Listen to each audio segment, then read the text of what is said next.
Watch and slap mad Backbush TV, like and subscribe, and right now Ukraine war and the fucking Russia. Man them out to start World War III, brother. We have some clip right there, so now we are gonna just go and watch them, is it? Backbush TV, like and subscribe, and we just jump in and just go and watch them clip there. Is it? Yeah. Here we are once again, Backbush. See it? Backbush TV, we're there. I'm going to watch the news. Backbush TV, out there without fear. One more.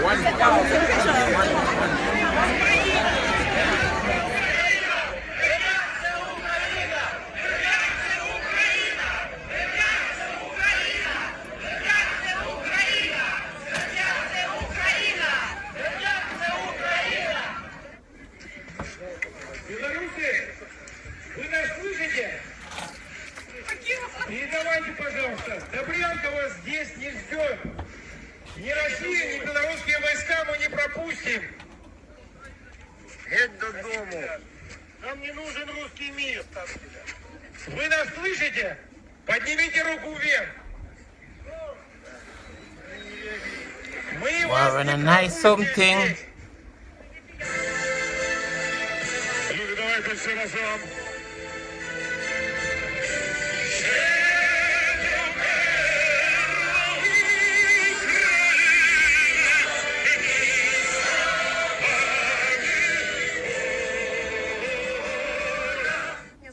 Якісь невідомі люди з красними полосками требують документи. Требують від мене документи і требують відкрити багажник.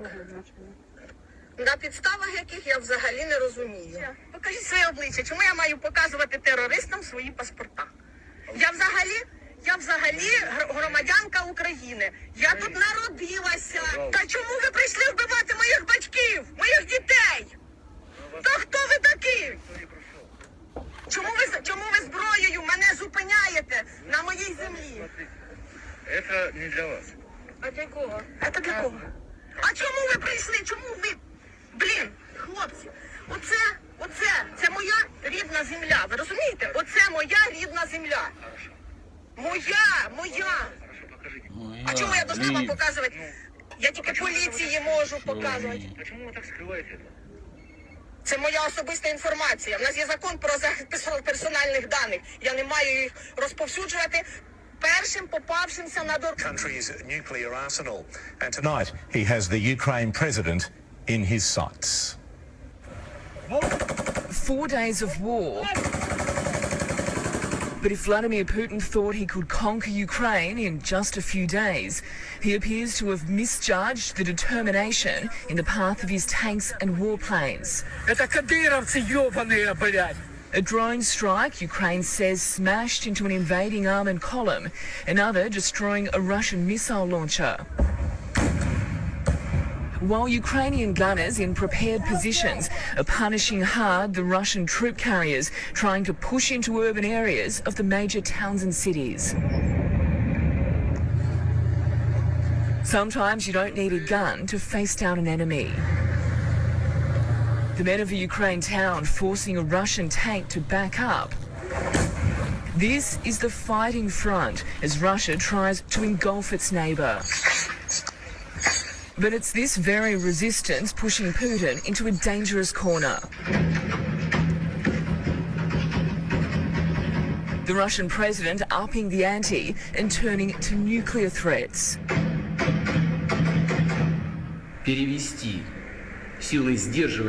Ordering his army's nuclear deterrent forces onto higher agreed to meet on the Belarusian border for talks. President Zelensky saying he agreed so that later not a single citizen of Ukraine has any doubt that I, as president, tried to stop the war when there was even a small but still a chance. We're going there to say what we think of this war and Russia's actions. Actions still playing out on the streets of Ukraine. These Ukrainian troops locked in a shootout in Kharkiv. Russian forces had entered the city early in the morning, but were eventually overpowered, these soldiers seen checking abandoned Russian vehicles. Ukrainian officials say they maintain complete control over the city, but even so, the fear of missile strikes has forced this children's hospital to an underground shelter. Parents doing what they can in the toughest of situations. In the outskirts of the capital, signs the battle is inching closer. Satellite images capturing a 5-kilometre-long Russian convoy advancing towards Kiev. While at Bucha, a little more than 20 kilometres from the city centre, the mayor showing the charred wreckage of his town. But in the centre of Kiev, with a full-day curfew in place, the streets are eerily quiet. Residents bunkering underground, searching for safety. It feels hard to come by. We met Umayma Sidka in our bomb shelter, which she moved to fearing her apartment building would be targeted. Last night, it was. My house was attacked yesterday by missiles. Moments after speaking with us, she found out a friend had been killed trying to flee the capital. The message from the mayor of Kiev is simple. Go back home. You have nothing to find here. And there's a much blunter message fast becoming a national motto. You, Lavrov. The Lviv brewery now making Molotov cocktails in lieu of beer. Hundreds of thousands of Ukrainians have been forced to flee their homeland. That number expected to grow to many millions more. Families torn apart, stories of heartbreak. This little boy's father stayed behind to fight. Dad will be helping our heroes, helping our army, he says. Heroes and a people's resistance standing strong. These Ukrainian truck drivers are coming from across Europe, crossing back over the border to defend their embattled country. We're not afraid, this man says. The Russians should be afraid. Ukraine's president now warning the next 24 hours will be crucial, and not just for his country, but for President Zelensky personally, with reports of 400-strong hit squad of Russian mercenaries. The humanitarian disaster that this invasion has sparked as we cross the border from Poland into Ukraine. The human bottleneck, thousands and thousands of mostly women and small children in these holding pens to be processed, and they're spending days in there after walking and driving and walking some more for several days in the bitter cold and snow, and then the traffic, 80 kilometres bumper to bumper, not moving at all. People trying to flee all the way down from the Polish border to where we are in Lviv. So it is really helpless and heartbreaking, Pete, and those queues are only getting longer. The US blasting the nuclear threat from both sides of the aisle. A small, evil, feral-eyed... Okay, from the White House to London, where we find Nine's Mark Burrows. Mark, the countries of Western Europe are also sending a powerful message to Moscow. Well, Peter, so far no country is willing to pledge to put troops on the ground to join in the fight. But the European Union has taken the unprecedented step of backing those Ukrainian forces. It's going to send additional reinforcements, firepower and fighter jets. And even neutral Switzerland says it will now join the West and freeze any Russian assets it has in its banks. Ukraine might be fighting alone, but help is on its way. For the first time in its history, the EU will buy weapons for another country. Ammunition and fuel will be shipped to Ukraine. For the first time ever, the European Union will finance the purchase and delivery of weapons and other equipment to a country that is under attack. By banning Russia Today and Sputnik from broadcasting in the European Union, we are killing the snake on its net. And the EU is strengthening its sanctions, banning all Russian planes and TV channels. It comes after Germany overturned a long-standing policy on exporting military equipment. It's sending 1,000 anti-tank weapons directly to Ukraine. Der Krieg wird sich auch als Katastrophe. German Chancellor Olaf Scholz today announced Germany would sharply increase its defence spending, saying we live in unprecedented times. Severe financial sanctions by the West are spooking ordinary Russians. There's a run on the banks as fears mount they will run out of cash. Those sanctions will mean Putin won't be able to use up to $900 billion worth of reserves frozen in overseas banks. And the UK and Europe are drawing up a hit list of Russian oligarchs associated with Putin. Their property, even planes, could be seized. This prominent Putin propagandist complaining about losing access to his luxury Italian villas.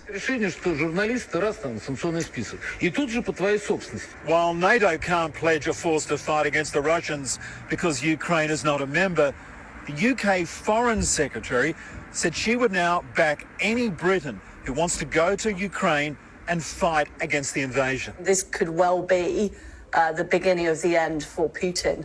And I fear that he is determined to use the most unsavoury means in this war. In Berlin, 100,000 Germans protested against the invasion. But Putin has opponents on his doorstep. This anti-war rally in St. Petersburg saw riot police move in, cracking down on any dissent.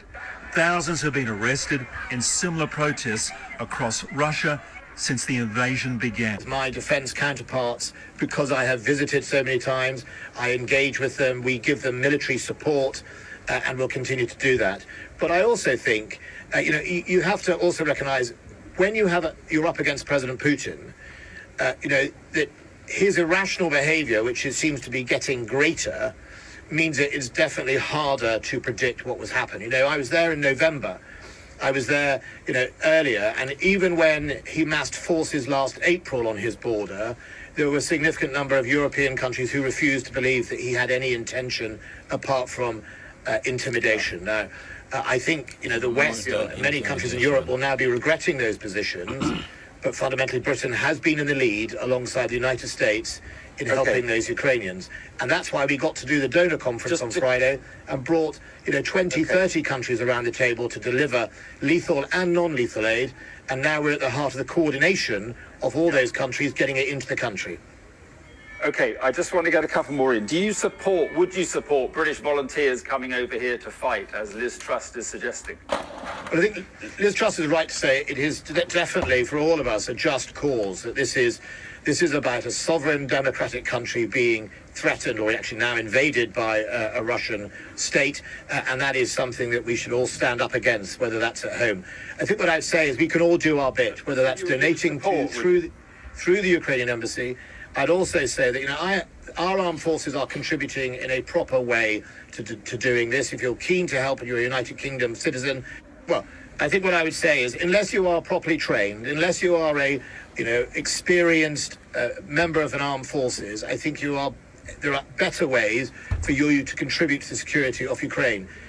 The travel advice of the Foreign Office is not to go to Ukraine. You'll put yourself in harm's way. If people are determined to do that, my advice to them is there are many ways to help Ukraine, and unless you are a trained military personnel from a former career, as in you're not coming from our armed forces because you've got a job to do here, then I would advise you to explore with the Ukrainian embassy ways to do that.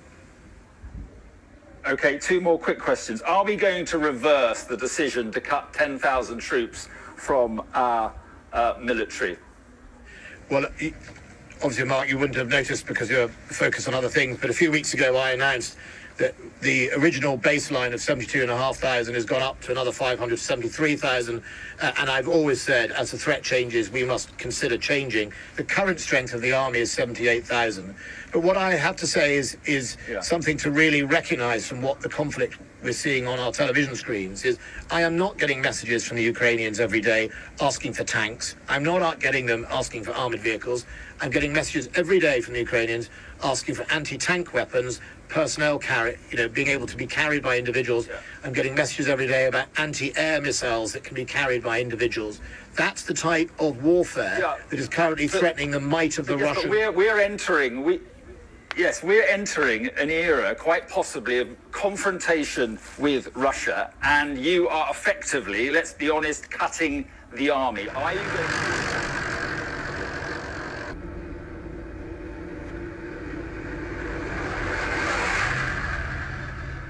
Every 24 hours are crucial because Russia deploys more and more military might on Ukraine. Hundreds of tanks moving into the country. They dominated the skies with their bombers. Rockets, missiles are being thrown on our peaceful cities, civilians being killed, but we continue fighting. This turned into a real people's war against Russian aggression. It's not the state of Ukraine that opposes the aggression, it's the people of Ukraine who do so. The war continues, and the number of war crimes committed by Russia against civilians multiplies to a big regret, but we will continue to defend ourselves.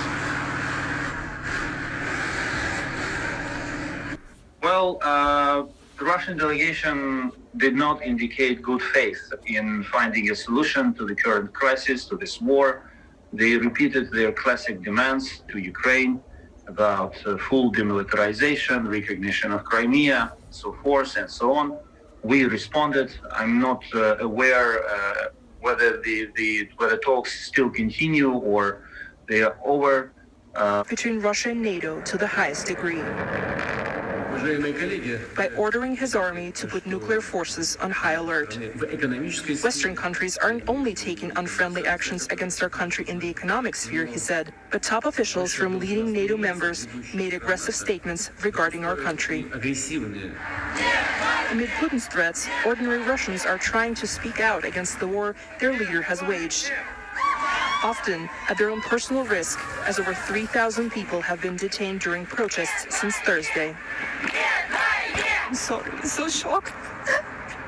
I just can't help crying. Crippling sanctions imposed on Russian financial institutions already sowed panic here. On Sunday, banks targeted by US and EU have been working overtime to service long lines of people trying to withdraw their life savings. So, Mary, we have heard about protests. What kind of resistance are you seeing from Russians in Moscow? Yesterday, people in Moscow tried to gather for a demo, but there was so much police on the streets that they basically cut the meeting before it happened. You know, across other cities, there were protests. In St. Petersburg, there was a pretty big crowd. Overall, about 4,000 people have been detained so far since Thursday. But obviously, people are trying to speak out against this war, but it's becoming increasingly difficult. We heard a pretty menacing statement from the prosecutor general last night, who said that, you know, if you try to help Ukraine in any way, or if you try to sort of do anything that is in favor of Ukraine, that might be considered treason, and that could potentially end you up in jail for 20 years. So it's increasingly hard for Russians who are against this war to say that they are. Mary, I'm wondering just how if Russians are feeling the impact of these sanctions. I know it might be too soon. I've seen some reports that indicate that there's maybe a run on money, that people are trying to take their money out of the banks, and that's the kind of biggest thing they're feeling right now. But are they feeling any sort of hit from the sanctions yet? Yeah, I think people here are generally very unnerved. Every day there's new sanctions. Every day there's something going on that they potentially will change their usual way of life that they're used to. You know, like I said, not being able to get out of this country, not being able to buy things that they're used to. Today we had the historic low. The ruble hit historic lows today, and it still doesn't seem that it's hit the bottom, because the Moscow Stock Exchange today actually decided not to open the trading because they're so afraid of what's going to happen once they do. The Russian government also asked their companies, the main sort of cash earners for the Russian government, to sell whatever they earn in foreign currency, buy rubles to sort of prop up the currency. So it's definitely, people are preparing and bracing for possibly the worst. All right, Mary, thank you very much. See it. Backbush TV, like and subscribe. The war, it not look too pretty over there, you see me? But over there, really and truly, me I hear see the black people, them a push them off, a train them, a shoot them off, and a bag of animosity I'm going with the black people over there still. But anyway, the war is still not pretty, isn't it? Yeah, man. The war not pretty. Not pretty at all. A whole heap of people are got dead. I know Russia armed force already, so they have them man, they have a whole heap of soldier. And them man, they haven't start let out soldier yet, brother. Ukraine them blow up couple of the man them thing. But them not do nothing really to them. Man, them have hundreds of them thing there, brother. Hundreds of plane, hundreds of this, hundreds of that. So when I blow up couple thing and things, so I don't do nothing. Batbush TV, like and subscribe. But we just go and watch what go on. All of this bigger than we. See me I say, this is a planting with them. Right after the big C war. A joke thing. All of this a planting. Batbush TV, like and subscribe. We're there. We're in tune. In the war. The Ukraine and the Russia war. We are in tune. Batbush TV, like and subscribe. Up top.